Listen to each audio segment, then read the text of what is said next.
ഇപ്പോൾ ഇവിടെ വന്ന് നിൽക്കുന്ന സ്ഥലത്തിൻ്റെ പേര് മീന ഡിസ്ട്രിക്റ്റ് എന്നാണ്. മീന ഡിസ്ട്രിക്റ്റ്. ഇവിടെ എന്തോ ഒരു ടൂറിസ്റ്റിക് സ്പോട്ടാണ്. വന്ന് കാണേണ്ട, ദോഹയിൽ വന്ന് കാണേണ്ട ഒരു സ്ഥലം. ആൾക്കാരെല്ലാം വന്ന് ഫോട്ടോ എടുക്കുന്നു. പിന്നെ അത് കടൽ തീരമാണ്. ഇതാ ഇവിടുന്ന് കടൽ കാണാം. നീറ്റ് ആൻഡ് ക്ലീൻ ആണ്. കാണാൻ നല്ല രസമുള്ള സ്ഥലമാണ്. ഈ മിന എന്ന് പറഞ്ഞ സ്ഥലത്ത് തന്നെയുള്ള ഒരു കാഴ്ചയാണ് ഈ കാണുന്നത്.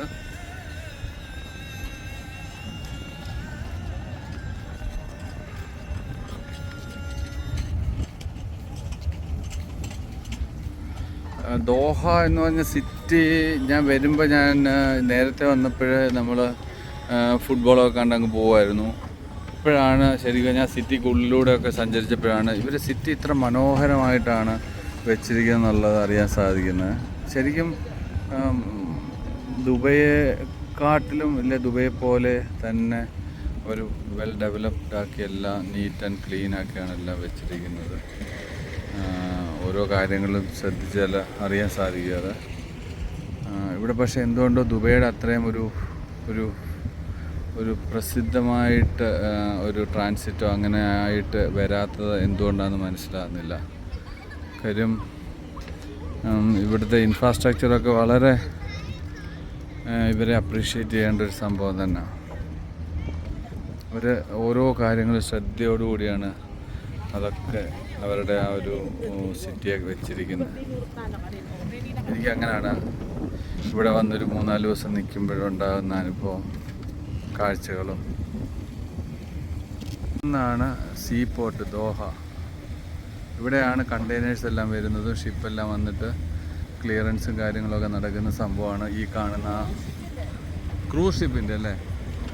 ഓക്കെ, ഇത് കണ്ടെയ്നർ ഷിപ്പല്ല, ക്രൂസ് ഷിപ്പിൻ്റെ യാർഡാണ് അവിടെ. കണ്ടെയ്നർ ഷിപ്പ് അല്ലാത്തത്. അപ്പം അങ്ങനെ ആകുമ്പോൾ ഇവിടെ ഇറങ്ങുക, നല്ല കസ്റ്റംസൊക്കെ ഇവിടെ ആയിരിക്കും എന്നാൽ വരുന്ന ഫോറിനേഴ്സിൽ.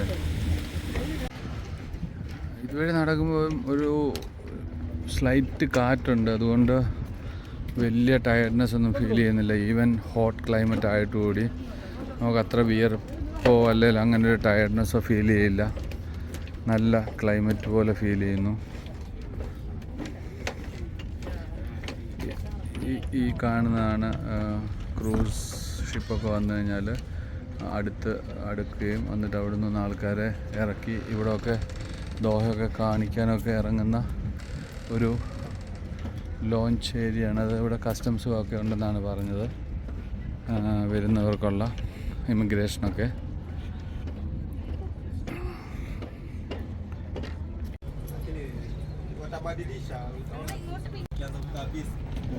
നമ്മളിപ്പം നമ്മൾ ഈ വണ്ടിയിൽ കൊണ്ടുപോകാൻ തിരിഞ്ഞു. ഇവിടെ വരെ നടന്നു, അവിടെ വരെ തിരിഞ്ഞു. കാണുന്ന ഉരുവുണ്ടല്ലോ, ഈ വള്ളങ്ങൾ, തടിവള്ളങ്ങൾ, പലതും നമ്മുടെ നാട്ടിൽ കേരളത്തിലുണ്ടാക്കിയിട്ടൊക്കെയാണ് ഖത്തറിലൂടെ ഇത് വരുന്നത്. നമ്മൾ ഈ ഫ്രണ്ടിൽ കാണുന്ന ഈ ബിൽഡിംഗ് ഇല്ലേ, അതൊരു ഫിഷ് മാർക്കറ്റാണ് ഇവിടുത്തെ. അതിനോട് ചേർന്നൊരു സീ ഫുഡ് റെസ്റ്റോറൻ്റ് ഉണ്ട്. അവിടെ നമുക്ക് പോയിട്ട് ഫിഷ് ഓർഡർ ചെയ്തിട്ട് നമുക്ക് ഫിഷ് അവർ ഗ്രില്ല് ചെയ്തൊക്കെ തരുന്ന സംഭവം. വളരെ നീറ്റ് ആൻഡ് ക്ലീൻ പ്ലേസ്.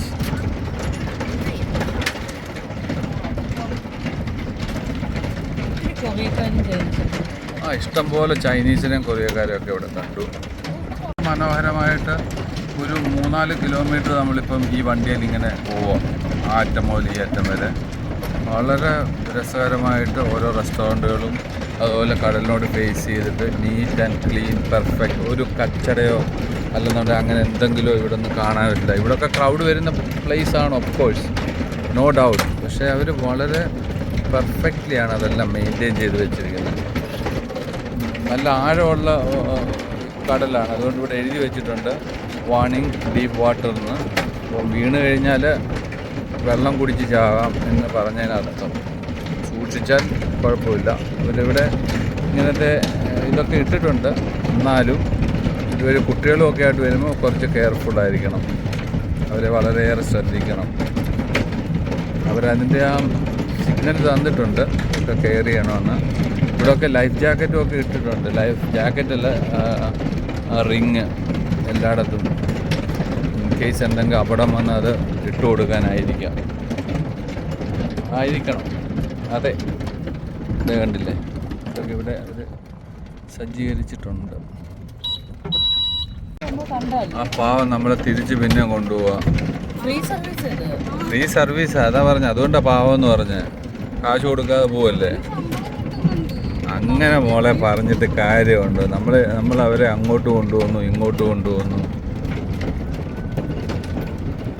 ചെയ്യുക. അങ്ങോട്ട് കൊണ്ടുപോകുന്നു, ഇങ്ങോട്ട് കൊണ്ടുപോകുന്നു. അവൻ അവിടെ കൊണ്ട് വിട്ടിട്ട് തിരിച്ച് പറയുന്നു തിരിച്ചെന്നെ വന്നിടത്ത് കൊണ്ടുവിടാൻ. നല്ല അടിപൊളി സംഭവം. അവനൊരു പാവമാണ്, അതുകൊണ്ട് അവൻ നമ്മളോട് പറഞ്ഞു നോ പ്രോബ്ലം. കണ്ടെയ്നർ സ്റ്റേഡിയം അവർക്ക് ഒത്തിരി പ്രാതിനിധ്യമുള്ള ഒരു രാജ്യമാണ്. എന്ത് മേടിക്കാനാ? ജലാറ്റോ. എനിക്ക് നിങ്ങൾ ആ കേക്ക് എനിക്ക് ആ കേക്ക് ഇന്നലെ മേടിച്ച് തന്നിട്ട് ശരിക്കും പറഞ്ഞാൽ എൻ്റെ ഷുഗർ കൂടി. അതുകൊണ്ട് ഞാൻ ഷുഗർ പ്രോഡക്റ്റിനെ എല്ലാം പരമാവധി മാറ്റി നിർത്താൻ ആഗ്രഹിക്കുന്നു. എനിക്ക് ഷുഗർ പ്രോഡക്റ്റ് ഭയമാണ്. ഇന്ത്യക്കാരുടെ ഒരു പ്രാതിനിധ്യം ഈ രാജ്യത്ത് ഒരുപാടുണ്ട്. കാരണം ഇവിടെ നോക്കിയാലും നമ്മുടെ ആൾക്കാരെ കാണാൻ സാധിക്കും. മലയാളികളും ധാരാളമുണ്ട് ഖത്തറിൽ. കമ്പയർ വിത്ത് അതർ ഫോറിനേഴ്സ് ഇഷ്ടം പോലെയുണ്ട്.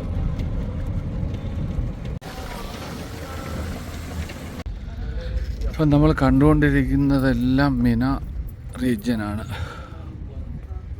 കുറേ നേരം ഇവിടെ കറങ്ങി. ഇനി നമ്മളിവിടെ നിന്ന് വന്ന പോലെ തിരികെ വണ്ടിയുടെ അടുത്തോട്ട് നീങ്ങുകയാണ്. ക്ലൈമറ്റ് വൈസ് വലിയ കുഴപ്പമില്ല, കാറ്റൊക്കെ ഉള്ളതുകൊണ്ട് നമുക്ക് തളർച്ചയൊന്നും ഉണ്ടായില്ല. ഇല്ലെന്നുണ്ടെങ്കിൽ പ്രശ്നമായിരുന്നു. ഇതുവഴി എങ്ങോട്ട് പോയതാ, തിരിച്ച് വന്നിട്ടിപ്പോൾ അല്ലേ. ഇനി നമ്മളിപ്പം തിരിച്ച് അതേപോലെ നടന്ന് നമ്മുടെ കാറിൻ്റെ അടുത്തോട്ട് പോട്ടെ. പറ്റിയാൽ നമുക്ക് ആ ഫ്രണ്ട് വ്യൂ ഒന്ന് എടുക്കാം.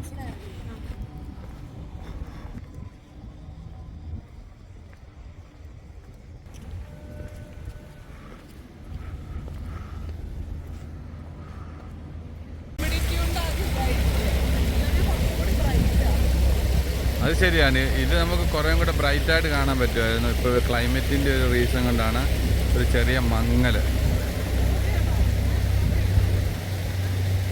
എത്ര ബ്യൂട്ടിഫുള്ളാണ് ഇവിടെ നിന്ന് ഇതിങ്ങനെ കണ്ടു നിൽക്കാൻ, നല്ല രസമാണ്. നമുക്ക് ഇപ്പോൾ US പോയ മാൻഹട്ടൻ്റെ അവിടെയൊക്കെ പോയി നിന്നാലുള്ള ഒരു ലുക്കാണ്. അത്രയും ക്രൗഡഡ് ആയിട്ടുള്ള ഹൈ റൈസ് ബിൽഡിംഗ് ഇല്ലെങ്കിൽ കൂടി ഇതും അതിൻ്റെ ഒരു ടൈപ്പാണ്. വായിക്കുന്നത് എന്താണോ, ജി എന്നാണോ വായിക്കുന്നത്, താന്നാണോ വായിക്കുന്നത്, എന്നാണോ?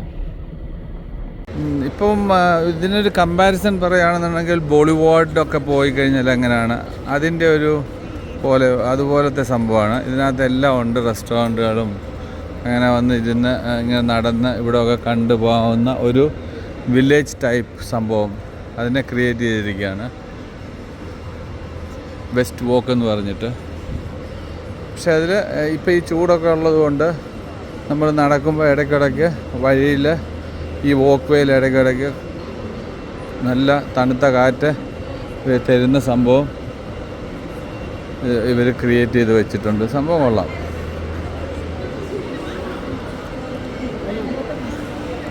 ഇവിടെ ഇതുപോലെ കടകൾ, തുണിക്കടകളുണ്ട്, പെർഫ്യൂം ഷോപ്പുകളുണ്ട്, കഫേസ് ഉണ്ട്, റെസ്റ്റോറൻറ്റ്സ് ഉണ്ട്. അങ്ങനെ എല്ലാ സംഭവങ്ങളും ഈ സ്ഥലത്ത് നമുക്ക് കണ്ട് എൻജോയ് ചെയ്ത് പോകാം. ഒരു ബോളിവുഡ് സ്റ്റൈൽ. എൻട്രി ഒന്നും ചാർജില്ല, ഫ്രീ ആണ്.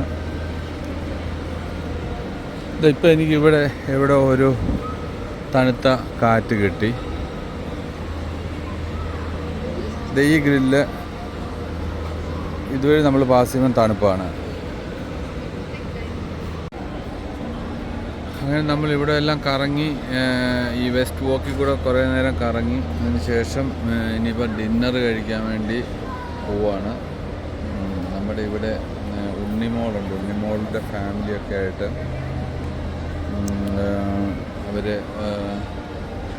പറഞ്ഞ റെസ്റ്റോറൻ്റ് എന്ന് പറഞ്ഞാൽ നമ്മുടെ ഷെഫ് പിള്ളയുടെ ഏതോ റെസ്റ്റോറൻറ്റ് ഇവിടെ തുടങ്ങിയിട്ടുണ്ട്. അവിടെ പോകാനാണ്. അപ്പം അങ്ങോട്ട് പോകണം ഇപ്പോൾ.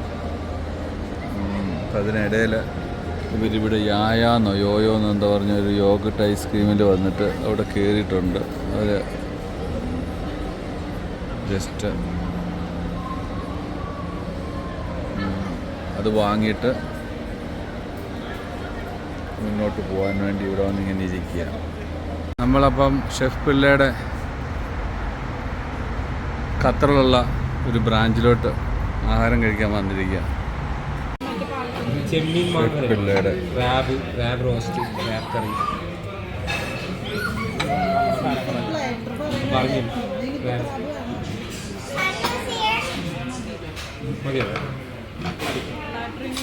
വേണമെങ്കിൽ ഞങ്ങൾ പറയാം. ഓ സർ, അപ്പോൾ നെയ്മീൻ നിർവ്വാണം കാണണം പറഞ്ഞു സാർ, ഇടിയപ്പം കാണണം പറഞ്ഞു. അപ്പോൾ ഇതാണ് നിർവ്വാണം. ഇതിൻ്റെ പേരെന്താ? ഇത് ചിക്കൻ സ്റ്റൂ, നൂൽ പൊറോട്ട. ഇത് നൂൽ പൊറോട്ട. ഇത് പിന്നെ നോർമൽ എല്ലായിടത്തും കിട്ടുന്ന നിർവ്വാണയാണ് ഇവിടുത്തെ മെയിൻ. നെയ്മീൻ നിർവ്വാണ. സ്നേഹം വാരി വിതറട്ടെ. ഉണ്ണിയപ്പം ഫലൂഡ. ഇത് ഓ ശരി. ഉണ്ണിയപ്പം ഫലൂഡ, ടെൻഡർ കോക്കനട്ട്. ഇതാണ് ഇവിടുത്തെ സ്പെഷ്യൽ.